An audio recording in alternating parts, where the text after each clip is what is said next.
Hello friend, this is Anil Lodhi. तो हम करते हैं एक और नई वीडियो की शुरुआत, जिसमें हम पढ़ने वाले हैं आज मतलब साइलेंट लेटर। साइलेंट का मतलब ये होता है कि साइलेंट हो रहा, वरना मैं क्या हो जाऊंगा। तो वो ही हम पढ़ने वाले हैं कि साइलेंट वर्ड ही बोल रहा है कि जहां पर जो लेटर साइलेंट होते हैं, मतलब जिनको हम बोलते नहीं हैं, वो साइलेंट लेटर कहलाते हैं। तो आप कितनी भी अच्छी इंग्लिश पढ़ लें, यदि आपकी पकड़ साइलेंट लेटर पर अच्छी नहीं है तो आप उन शब्दों को हमेशा गलत ही पढ़ते हैं, गलत ही प्रोनाउंस करते हैं। तो आज हम आपके लिए कुछ इंपॉर्टेंट जो वर्ड हैं, जो हमेशा अक्सर आपके पढ़ने में आते हैं, तो उनको हम एक साथ कंबाइन करके आपको दे रहे हैं। आपको क्या करना है, इस वीडियो को लास्ट तक देखना है। तो चलिए हम शुरू करते हैं आज की इस वीडियो को।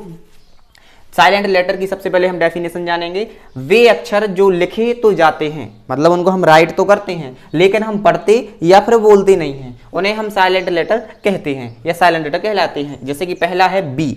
तो बी कहाँ कहाँ पर साइलेंट रहेगा, जैसे कि आपको दिख रहा है जहां एम के बाद बी आता है, जिन वर्डों में एम के बाद आपको बी मिले तो वहां पर बी साइलेंट होता है। एग्जाम्पल के तौर पर आप देख सकते हैं, जैसे पहला लिखा है थम, इसको बहुत सारे लोग थंब बोलते हैं। ये थंब नहीं है, ये थम है। इसको हम क्या पढ़ते हैं, थम। थम मतलब क्या होता है, थम मतलब होता है अंगूठा। दूसरा क्या लिखा है, कॉम, इसको कॉम्ब बोलते हैं। एक कॉम है, क्या है, कॉम। कॉम मतलब क्या होता है, कंघा, जो करने वाला कंघा होता है उसको बोलते हैं कॉम। इसको बोलते हैं बहुत सारे लोग बॉम्ब। ये बॉम्ब क्या होता है, बॉम्ब होता है, बॉम्ब, इसमें बी साइलेंट रहता है। इसको हम बोलते हैं बॉम्ब। बॉम्ब मीन्स होता है बम। इसके बाद होता है लैम, इसको हम बोलते हैं लैम।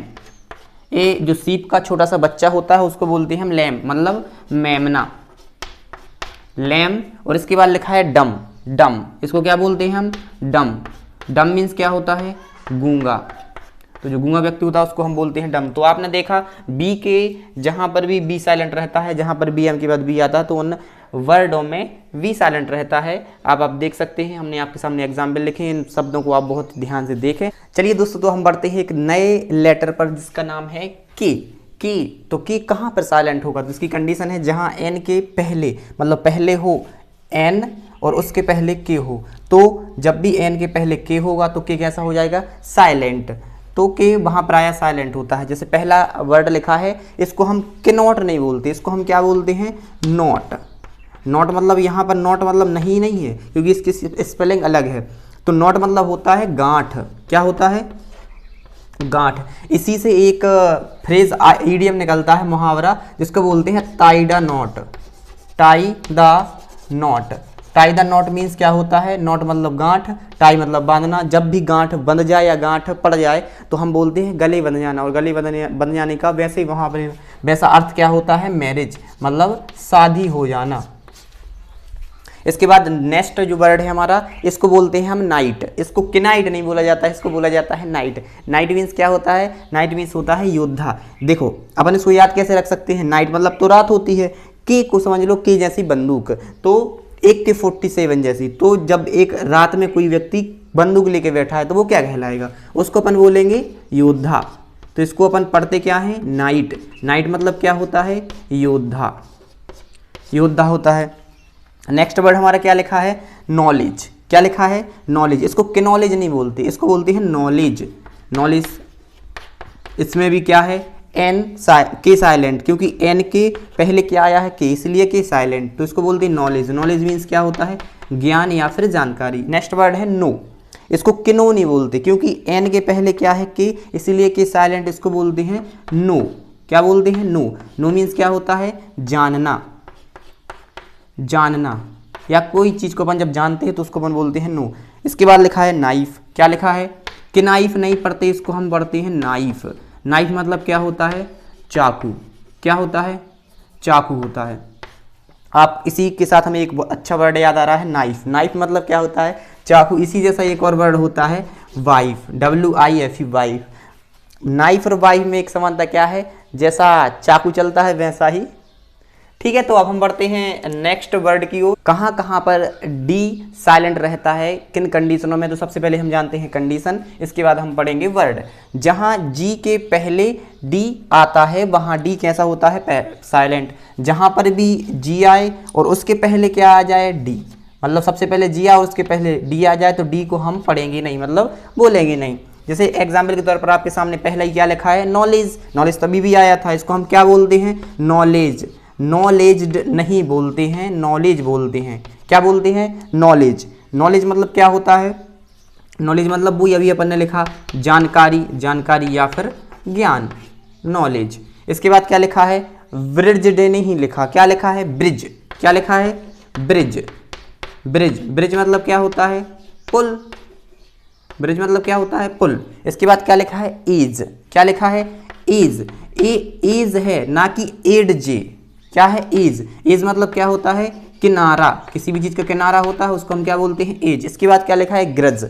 ग्रज नहीं लिखा है, ग्रज लिखा है, केवल ग्रज, क्योंकि यहाँ पर जी के पहले डी है, इन सब में जी के पहले डी है, इसीलिए डी कैसा है, साइलेंट। तो डी, जब भी जी के पहले डी आता है तो डी साइलेंट रहता है, इसको हम बोलते हैं ग्रज। ग्रज मतलब होता है ईर्ष्या करना, जब हम किसी से ईर्ष्या करते हैं, घृणा करते हैं, हेटरेड, उसको बोलते हैं ग्रज। इसके बाद लिखा है फ्रज। क्या लिखा है, फ्रिज। फ्रिज मतलब क्या होता है, शीतलक। क्या होता है, शीतलक, मतलब ऐसा जो चीज़ों को ठंडा कर दे, उसको बोलते हैं फ्रिज। इस वाले से एक हमें बहुत अच्छा वर्ड याद आ रहा है, आप लोग इसमें कंफ्यूज हो रहे होगे, एज। एज मतलब तो सर होता है आयु। एज मतलब क्या होता है, आयु। लेकिन जो ए वाला एज नहीं है, इस वाले एज, जैसे आपको एक वर्ड समझाएं, MARRIAGE, मैरिज। इसको क्या बोलते हैं, मैरिज। मैरिज मीन्स क्या होता है, मैरिज मीन्स होता है शादी। क्या होता है, शादी या फिर विवाह। तो देखो इसमें आया है एज। एज मतलब क्या होता है, आयु, ठीक। और मैरी, मैरी मतलब क्या होता है, खुशी, खुशी। तो जब व्यक्ति की खुशी की पूरी आयु हो जाती है, समाप्त हो जाती है जब खुशी, तो उसकी क्या हो जाती है, समझ गए। तो ये तो जोक सा पार्ट था, आप इन लेटर को भी अच्छे से देख लें कहाँ पर डी साइलेंट है। इसके बाद हम बढ़ते हैं अब नेक्स्ट वर्ड की ओर। यदि आपको वीडियो समझ में आ रही है तो आप वीडियो को लाइक और अपने दोस्तों के साथ शेयर जरूर करें। पढ़ते हैं हम एक और नया लेटर जिसको हम बोलते हैं एल। एल की कंडीशन, जब भी एल डी के एफ और एम के पहले आता है, मतलब ये शब्द बाद में लिखे उसके पहले एल आए, तो इसके पहले एल आता है, तो कुछ शब्दों में, सब में नहीं बोला गया है, इसमें कुछ शब्दों में डी साइलेंट होता है। और कौन कौन सी वो वर्ड हैं आप यहाँ पर देख सकते हैं। जैसे कि सबसे पहले क्या लिखा है, वॉक। इसको बॉल के नहीं पढ़ते हैं क्योंकि के पहले एल है, इसलिए एल साइलेंट है, इसको पढ़ते हैं हम वॉक। क्या पढ़ते हैं हम इसको, वॉक। वॉक मतलब क्या होता है, चलना। अपन मॉर्निंग वॉक पे जाते हैं सुबह सुबह चलने के लिए। इसके बाद लिखा है टॉक। टॉल्क नहीं लिखा, टॉक। इसमें भी के पहले एल है, इसलिए इसको बोलते हैं हम टॉक। टॉक मतलब क्या होता है, बात करना या फिर कहना, बात करना, टॉक। इसके बाद देखो इसको हाल पे नहीं पढ़ते हैं, इसको क्या पढ़ते हैं हम, हाफ। क्या पढ़ते हैं, हाफ। हाफ मतलब क्या होता है, आधा।